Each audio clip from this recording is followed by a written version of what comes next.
or in pieces of legislation.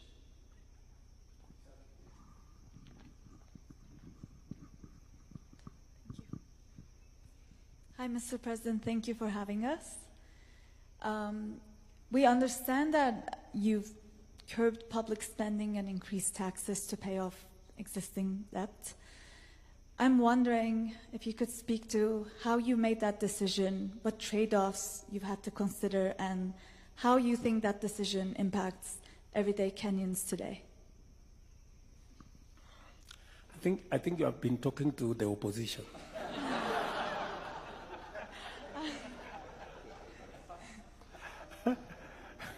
Because they are the ones who are driving this narrative that I have increased all the taxes. Now, you know, the whole principle is that you must live within your means. This has been my message to the people of Kenya. For maybe 12 years, we've been running 8-9% fiscal deficit, you know, which means you're spending money that you're not collecting. And you keep, you know, digging a bigger hole to fill the other one all the time. And now we have a debt that is heading towards unsustainable. So when I came into office, I told everybody, tighten up your belts. I am not going to preside over a bankrupt country. I am not going to preside over a country that is in debt distress.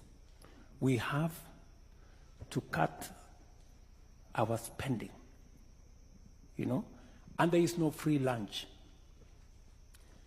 And we have to think of what we need to do two fundamental things. Reduce. We cannot spend what we don't have. And number two, if we look at our peers, and you know, Kenyans have been socialized to believe that they pay the highest taxes. But empirical data shows Kenya, as of last year, our tax as a percentage of our revenues was 14%.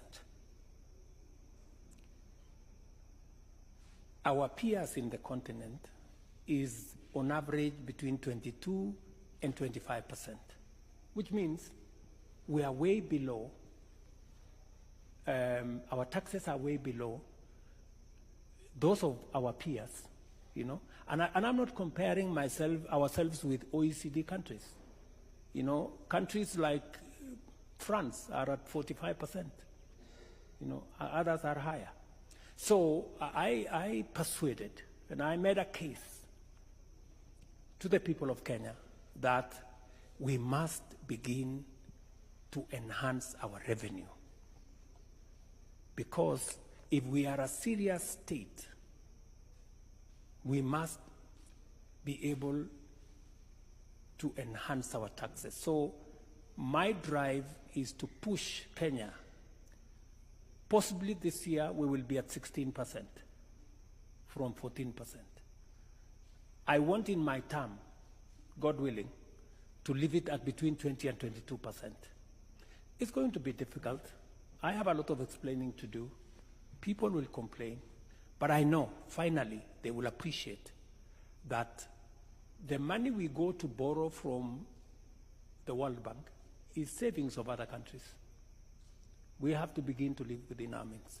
And then secondly, is to reduce largesse. You know, people travel first class, you know, when it is completely unnecessary. People do, you know, things that, and so when I called, by the way, I sat here with heads of ministries, departments, agencies, and I told them, look, from our data,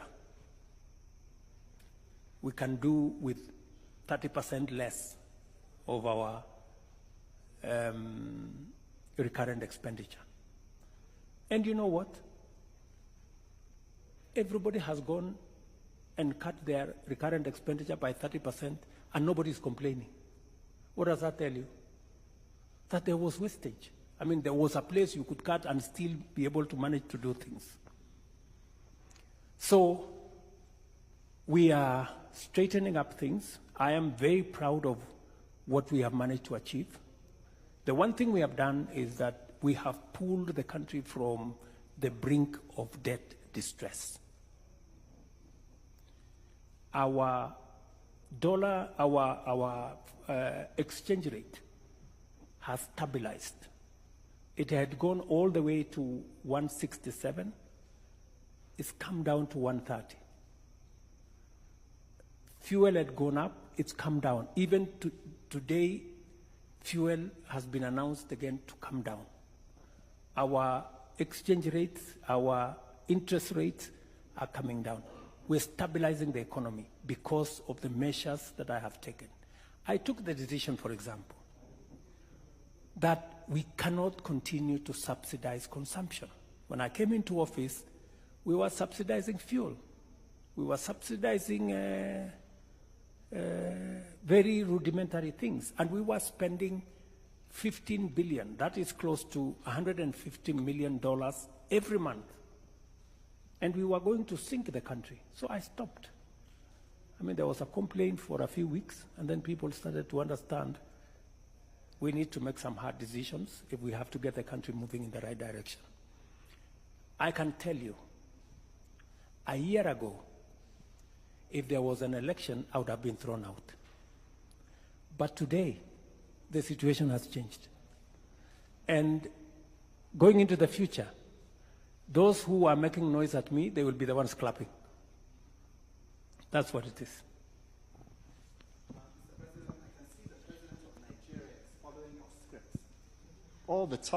I can see the President of Nigeria is following your script. All the tough decisions, the removals of subsidies early on, so the matters are repaired before the next election. Mr. President, we've taken up a lot of your time, so we'll just round up with the last questions, Mr. President. Nepal, Australia, and Latin America, very briefly indeed. Nepal, Latin America, and Australia. Sure. Thank you so much for taking the time, Mr. President. I was just talking to your digital advisor about the new digital taxation you've introduced, and we talked to a lot of locals about the increasing interest in social media, and that as a source of income. So I'd love to hear how you think about that in terms of your policy. Sorry, Oh, sorry, yeah.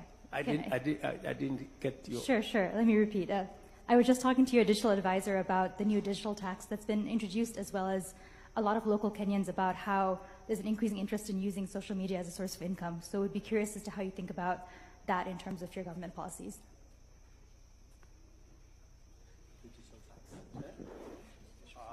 Okay. The whole digital tax regime and that kind of thing. We have been working with Google, Twitter, Meta, that whole space, because Kenyans are a very tech-savvy society.